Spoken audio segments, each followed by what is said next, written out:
Hadirin sidang salat Jumat yang dimuliakan Allah Subhanahu wa taala.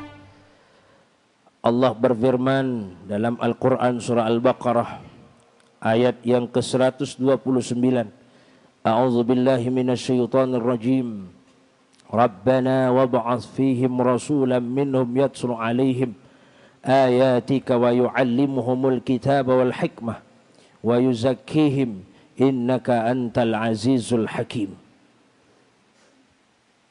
Di beberapa tafsir, dalam tafsir Jalalain, juga dalam tafsir Ibnu Katsir, kita lihat secara etimologi bahwa ayat ini menunjukkan tentang bagaimana Allah Subhanahu wa taala wab'as bisa diartikan bagaimana Allah Subhanahu wa taala telah menurunkan, mengutus, menciptakan Rasul, yaitu baginda Nabi Muhammad sallallahu alaihi wasallam. Fihim rasulan minhum yatslu alaihim. Yatslu, kalau dalam ilmu linguistik Arab, dia punya makna fi'lun mudhari, yaitu menunjukkan bahwa Nabi yang nanti akan Allah turunkan, yaitu Nabi Muhammad, akan membacakan, akan memberikan pesan. Kalau dalam ayat lain itu istilah yang Allah sampaikan dalam surah Fatir, summa awrasnal kitabal ladzina istafaina. Kalau di ayat Al-Baqarah, wa ba'ats fihim rasulan minhum yatslu alaihim ayatika wa yu'allimuhumul kitab. Kalau di Al-Fatir memakai kalimat awrasnal kitab. Apa bedanya yatslu ayatika wa yu'allimuhumul kitab dengan awrasnal kitab? Ternyata kalau dalam surah Al-Baqarah Allah ingin memberikan pesan bahwa ilmu ini disampaikan tentu lewat baginda Nabi Muhammad sallallahu alaihi wasallam. Dibacakan oleh Nabi, disampaikan dari Jibril alaihi salam. Kemudian diwarisi. Kitab ini diwariskan tidak hanya kepada Nabi Muhammad sallallahu alaihi wasallam, tapi yang menyampaikannya itu adalah Nabi Muhammad. Tapi yang diwarisi oleh Allah Subhanahu wa taala ada 3 macam golongan yang diwariskan oleh Allah. Siapa di antara mereka? Kalau dalam surah Fatir merujuk awrasnal kitabal ladzina istafaina. Istafaina artinya adalah pilihan-pilihan Allah, al-mukhtarin, yang Allah pilih. Siapa yang Allah pilih itu? Yang pertama zalimul li nafsihi wa minhum muqtasid wa minhum sabiqum bil khairat dzalika huwal fadlul kabir. Yang pertama adalah orang yang senantiasa sadar bahwa dia telah zalim terhadap dirinya sendiri. Sebagaimana Nabiullah Adam alaihissalam sadar, sehingga Nabi Adam punya doa yang sangat populer. Salah satu doanya adalah Rabbana zalamna anfusana wa illam taghfir lana wa tarhamna lanakunanna minal khasirin. Yang kedua, wa muqtasid, yaitu mereka yang berada di tengah-tengah. Yang ketiga adalah sabiqum bil khairat, yang mereka terus fokus terhadap persiapan bekal menuju kehidupan ukhrawi. Itu pun tidak mudah, karena di ayat tersebut zalika huwal fadlul kabir biiznillah, semua itu atas izin Allah Subhanahu wa taala. Kita kembali pada surah Al-Baqarah tadi, wa yu'allimuhumul kitab, sebagaimana Nabi akan ajarkan kitab itu, wal hikmah, sampai menuai hikmah. Nah, hikmah ini kalau menurut Imam Al-Ghazali dalam kitabnya Ihya Ulumuddin, apa makna hikmah sebetulnya? Hikmah menurut Imam Al-Ghazali dalam kitab Ihya, ayyasta'milan ni'mah hatta itmamil hikmah. Hikmah yang paling dasar adalah ketika manusia itu menggunakan seluruh nikmat yang Allah berikan Dari nikmat itu kemudian lahir manfaat, lahir faidah. Nikmat ini kita gunakan untuk menolong orang. Nikmat ini kita gunakan untuk ibadah kepada Allah, sebagai alat dan sarana untuk mendekatkan diri kepada Allah. Maka itulah yang disebut dengan hikmah. Wa yu'allimuhumul kitaba wal hikmah wa yuzakkihim. Nah, inilah yang dimaksud dengan tazkiyatun nafas. Tugas baginda Nabi Muhammad sallallahu alaihi wasallam itu diutus, diciptakan oleh Allah untuk membersihkan jiwa-jiwa kita. Apa yang dimaksud dengan tazkiyatun nafas?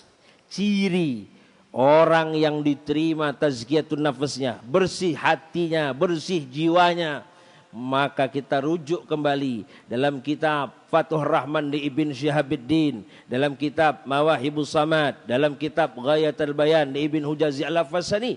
Dalam 3 kitab ini menjelaskan tentang apa sebetulnya tazkiyatun nafas itu. Yang pertama adalah ciri orang yang betul-betul bersih jiwanya, fakun minal iman fi mazid. Orang ini akan fokus terus untuk meningkatkan kualitas imannya kepada Allah Subhanahu wa ta'ala. Bicara tentang kualitas iman, ini juga kemudian diperkuat oleh pendapat Al-Imam Al-Baijuri dalam kitabnya Tuhfatul Murid halaman 100. Anna kulla ahad yatafadal. Sesungguhnya manusia itu berada dalam keadaan yatafadal.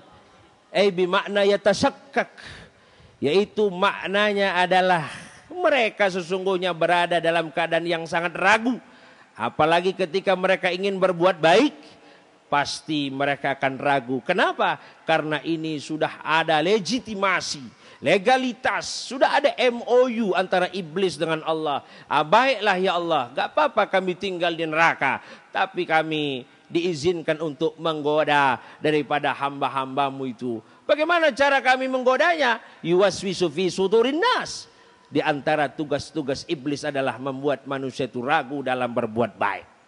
Maka yang paling mulia, kata Imam Al-Baijuri, Tuhfatul Murid, beliau tulis dalam kitabnya itu, yaqinan wa ikhlasan wa tawakkulan bih.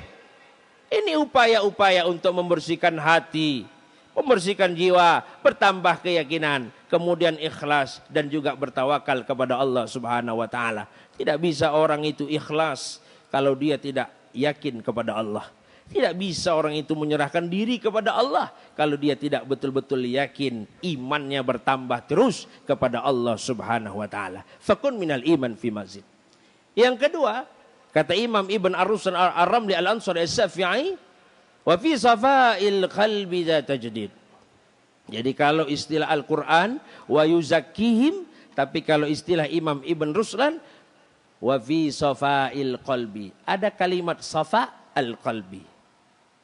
Safa al-qalbi ini bermakna adalah membersihkan hati, menjernihkan hati. Safa itu sesuatu yang jernih. Wa fi safail qalbi tajdid. Bagaimana caranya supaya hati ini bersih, jiwa ini bersih? Caranya kata Imam Ibn Ar-Ruslan, dilanjutkan lagi dalam kitabnya itu, bi kasratis shalah wa ta'at. Memperbanyak terus. Ada orang yang terus kurang.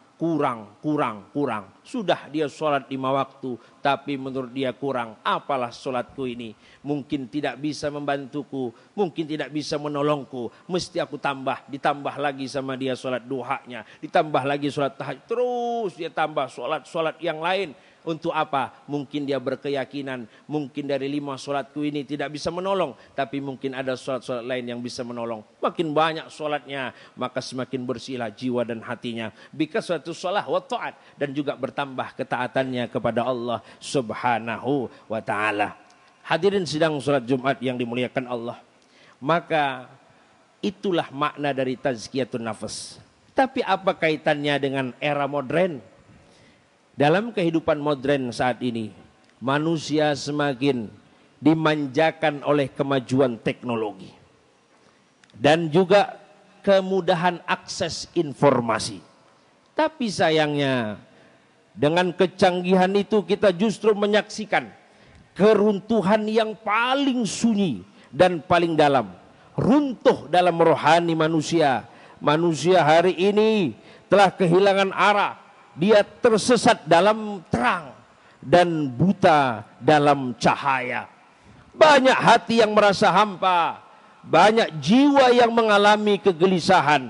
Kita lihat banyak orang yang mengejar kebahagiaan, tapi hakikatnya tidak bahagia. Dia punya rumah megah, rumah mewah, harta melimpah ruah, tapi hakikat kebahagiaannya tidak ada. Justru hatinya kosong dan semakin tambah bergelisah. Apa maksudnya? Imam Al-Ghazali mengatakan itu istilahnya adalah zulmatul qalb. Imam Al-Ghazali kasih pesan sekali lagi. Apa kata Imam Al-Ghazali kepada kita semua? Fa innal qalba idza azlama la yanfa'u fihi an-nur wa idza imtala'a la yadkhulhu wa ghayruhu wa idza istawla 'alaihi ghairullah lam yabqa fihi li mahabbatillah maudhi. Imam Al-Ghazali bilang, jika hati telah gelap, maka cahaya tidak akan bisa masuk ke dalamnya. Jika ia telah dipenuhi dunia, maka tidak akan ada tempat bagi cinta kepada Allah. Terakhir dalam khutbah yang singkat ini, kemudian Al-Quran juga mengatakan tentang perkataan Imam Al-Ghazali itu. Pertama dalam surah Al-Baqarah ayat yang ke-200. Coba kita lihat kalimatnya. Wa minan nasi may yaqulu rabbana atina fid dunya wa ma lahu fil akhirati min khalaq. Kalau kita lihat dari ulumul Quran, wa minan nas bimakna wujuhul mukhatabat, yaitu menunjukkan secara universal, secara komprehensif, semua manusia ini tujuan dia hidup di dunia ingin meraih kebahagiaan. Tapi dari ayat tersebut, justru ketika orang itu fokus untuk mengambil kebahagiaan dunia saja, maka Allah sudah ingatkan, wa ma lahu fil akhirati min khalaq. Sungguh mereka akan lupa bagaimana persiapannya nanti untuk kehidupan yang sesungguhnya, yaitu kehidupan akhirat. Tapi juga Allah kasih pesan di ayat berikutnya yang ke-201, wa minhum may yaqulu rabbana atina fid dunya hasanah wa fil akhirati hasanah wa qina azabannar. Maka yang paling baik adalah kebahagiaan di dunia dan juga kebahagiaan di akhirat. Terakhir, bagaimana meraih supaya fid dunya hasanah dan akhirat hasanah.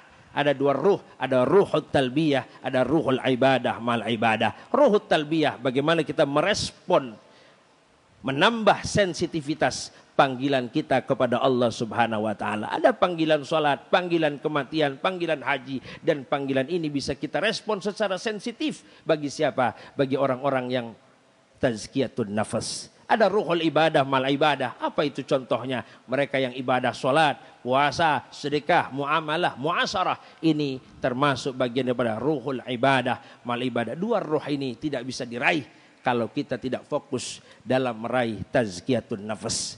Jangan sampai kita terlena, tergoda dengan indahnya kecanggihan. Karena hari ini banyak orang yang tersesat dalam keterang benderangan. Nauzubillah, summa iyazubillah. Barakallahu li wa lakum fil Qur'anil azim. Wa nafa'ani wa iyyakum bima fihi minal ayati wa zikril hakim. Taqabbala minni wa minkum tilawatahu. Innahu huwas sami'ul alim. Astaghfiruh, innahu huwal ghafurur rahim.